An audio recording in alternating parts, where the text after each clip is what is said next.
ଦେଖନ୍ତୁ ସାଙ୍ଗମାନେ ଜୟ ଜଗନ୍ନାଥ। ମୁଁ ଆସିଛି ଖୁଡିଙ୍କ ଘରକୁ। ଏଟା ହଉଛି ମୋ ସାନ ଖୁଡି ଆଉ ଏଟା ତାଙ୍କ ରୋଷେଇ ଘର।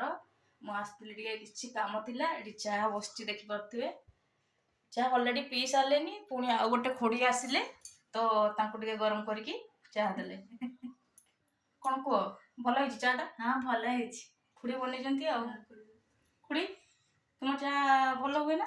ସେମିତି ହୁଏ, ଖାଇ। ଆଉ ଏବେ କଣ କରିବା କୁହ? ଏବେ ରୁଟି କରିବା ପାଇଁ ଯିବି। ଚାଲନ୍ତୁ, ହବ। ଏବେ ରୁଟି ହବ, ଦେଖିବା ଚାଲନ୍ତୁ।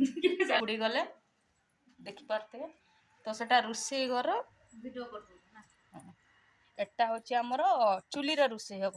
ଦେଖିପାରୁଥିବେ ଟିକେ ଅନ୍ଧାର ଅଛି।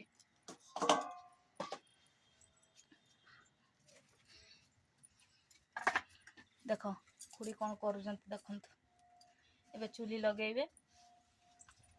ତରକାରୀ କିଛି କରିବ ଚଗଲି? ଆଜି ତରକାରୀ ହେଇସାରିଛି। କରିଦେଇଛ? ଆଜି ମଙ୍ଗଳବାର, ନିରାମିଷ ଉପରେ ବିଲାତି ଖଟା ହେଇଛି, ଗୋଟେ ଘୋଟ ତରକାରୀ କରିଛି। ଆଉ କଣ ଗୋଟେ ଗାଜର, ଫୁଲକୋବି, ଆଳୁ ତାକୁ ଭାଜିଛି। ଆଉ ଦିଟା ପାମ୍ପଡ଼ ଛାଙ୍କିଥିନି। ଆଜି ନିରାମିଷ ଉପରେ, ଆଉ ରୁଟି କନେ ଖିଆ ହବ ଆଉ। ଯେହେତୁ ମଙ୍ଗଳବାର ଆମର ସବୁ ନିରାମିଷ, ତ ସେଥିପାଇଁ ଖୁଡି କହିଦେଲେ କଣ କଣ ଆଇଟମ ହେଇଛି ଆଉ। ତ କାଲି ରୁଟି ଟା ବନେଇବେ ଆଉ। ଆପଣ ମାନେ ଦେଖୁଥିବେ ଶୀତରେ ଚୁଲି ପାଖରେ ବସିବା ଟିକେ ମଜା ଅଲଗା। ଶୀତ ଦିନିଆ ବସିଲେ ଭଲ ଲାଗେ। ଭଲ ଲାଗେ।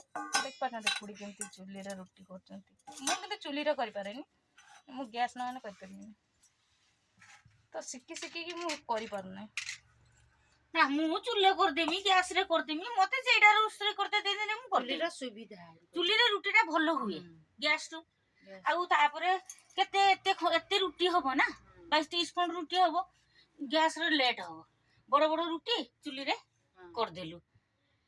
ନରମ ବି ହୁଏ ଚୁଲିରେ ରୁଟି ଟା କନେ, ନରମ ଲାଗେ। ଆଉ ରୁଟି ମାନେ ଚୁଲି ଖାଦ୍ୟ ଅଲଗା, ଗ୍ୟାସ ଖାଦ୍ୟ ସ୍ୱାଦ ଲାଗେନି ଏତେ। ଚୁଲିର ଖାଦ୍ୟ ଟା ସ୍ୱାଦ ଲାଗେ ଖାଇବା ପାଇଁ। ଦେଖିପାରୁଥିବେ ଚୁଲିରେ ରୋଷେଇ କଲେ କେମିତି ଲାଗେ ସେ କହୁଛନ୍ତି। ତ ସବୁଠୁ ମୁଁ ବି ଜାଣିଛି ଚୁଲିରେ ରୋଷେଇ କଲେ ଖାଇବାଟା ତାର ଟେଷ୍ଟ ଟା ଟିକେ ଅଲଗା। ତ ଗ୍ୟାସ୍ ଅପେକ୍ଷା ଚୁଲିରେ ବି ଶୀଘ୍ର ହବ, ତ ଖାଇବା ଟା ବି ବହୁତ ଟେଷ୍ଟି ଲାଗିବ। ତାପରେ ବେଶୀ ତରକାରୀ ବି ହେଇପାରିବ। ଗ୍ୟାସ ରେ ଏତେ ବେଶୀ ତରକାରୀ ହେଇପାରେନି। ଆମେ ଟିକେ ବେଶୀ ପରିବା ତରକାରୀ ଖାଉ। ହଉ କର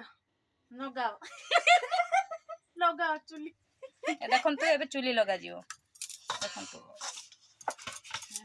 ଅଲରେଡି ଅଟା ଚକୁଟିକି ରଖିଥିଲେ। ତାପରେ ସେ ଖୁଡି ପଳେଇଲେ ସେ।